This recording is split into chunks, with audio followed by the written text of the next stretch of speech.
Chapter 16. Keep getting that water in you. They were in Walker's kitchen. Smarts was due in the ring at 7 p.m. The fight was for Charity. Charity wanted 6 rounds without head guards. I've drank so much Evian could bottle my piss. Her knee jiggled under the breakfast bar like she was tapping out Morse code. If we eat in 30, that'll give you 2.5 hours. Should be about right. Walker kept the chicken moving so it wouldn't stick. The sauce was beyond basic.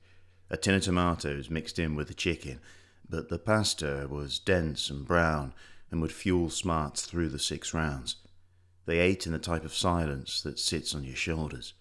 Frank hovered, staring up. Their energy made the dog restless. So where are we going after? After the fight, we celebrated. Walker speared some fusily. Don't get cocky. I'm not cocky, I'm confident.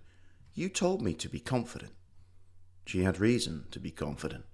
Smarts had gotten through her sparring session 2 months prior. In fact, she'd done more than get through it. The woman with the skull gum shield had come out fast, trying to bully her with her bulk, but once Smarts had grown accustomed to the sensation of being hit, she boxed clever. Dick Van Dyke's voice had faded, along with her fear. Anxiety overrun by instinct. She got her back off the ropes and began to control the ring centre, keeping the bigger woman at arm's length with her jab, popping it into her opponent's face and making her blink before skipping away to one side. After 2 minutes, the skull gum shield was permanently on display from mouth gasping, and Smarts felt on top of the world. And what about Blue Mountain? They were passing Brockwell Lido in the transporter. Brixton lay ahead. Huh? And for after, they do Red Stripe on draft. Walker gave a small nod. Can do. And 2-for-1 cocktails. Smarts grinned. Who knows, might even find you a woman. She'd had 1 more sparring session, then went in for a competitive bout.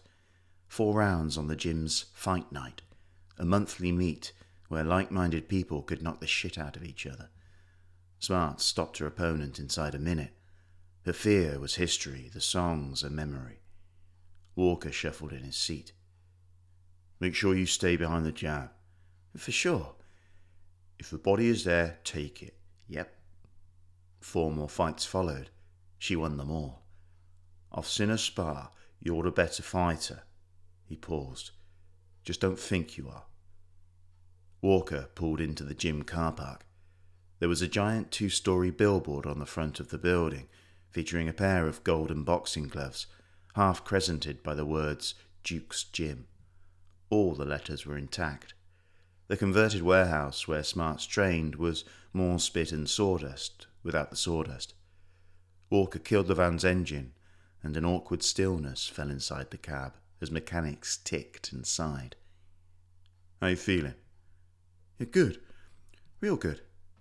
Walker nodded. You've been flying recently. No one's been able to lay a glove on you. Win this, and there'll be offers. Offers? Yeah, semi-pro stuff. If you want to go down that road. She did. Smarts turned in her seat. Why are you only telling me this now? Walker shrugged. One last bit of motivation. Smarts felt a tightness creep between her eyebrows. She was sat on a massage bench, watching Walker wrap her hands. They didn't feel like hers. Glove weight had been agreed at 8 ounces, 4 lighter than her sparring pair. The leather was thinner. Catch someone with the outside knuckle, and an eyebrow could split open like a watermelon. You feel okay? Yep. Walker looped the white tape around and through Smart's fingers. He tied it off and used a pair of medical scissors to snip off the loose ends. Charity didn't stretch to cut men. Try 'em. Smart smacked her palm with her fist. You understand that it's going to hurt more, right? Getting caught. Yeah, I get it. You happy with the scars? Smarts looked at her brother's face, a hiccup of anxiety in her chest, the opening chords of a Rodgers and Hammerstein number. Smarts watched Walker unpack the new gloves. The leather shone. He undid the lacing, working the leather back and forth to loosen them up like a new pair of trainers. She's a brawler, so stay out of reach. The glove had started to soften up between his hands. He squinted up at his sister. She'll be nervous too. I ain't nervous. Why are you humming then? She hadn't realised. She stopped.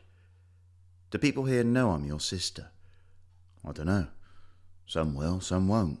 Does it matter? I don't want anyone thinking I get special treatment because we're related. I wasn't exactly Sugar Ray Leonard smart. The leather squeaked as Walker held open a glove for her to push her hand into. Besides, after tonight they won't care. Smarts pushed down hard. She didn't feel her fingertips hit the bottom. Blue Mountain was always busy. A high-end Caribbean joint that catered to the professional crowd, perfect for after-work drinks and white people's 30th birthdays. Walker headed to the bar, and Smarts managed to find a seat near the toilets. Walker returned with 2 beers. How you feeling? Smarts shrugged. Like I got beat up. It was almost 9:30, and the summer sun still lurked in the sky, staining the city with guilt. I should have won. Yeah, you should have.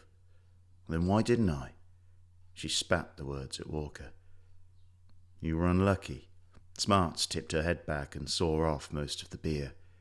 It hadn't been in the chiller long enough. Thought you said there was no such thing as luck. Walker said nothing. Smarts grabbed a passing waitress and ordered more beer. She came back in record time. I suppose that's one of the bonuses of looking like shit. People don't want to keep you waiting. Smart's eyes were puffy, and there was a split down her lower lip. It didn't stop her getting halfway through the red stripe in a single visit. You were cocky. Sorry? Smarts paused mid-swing. Too confident. You thought it would be easy. No, I didn't.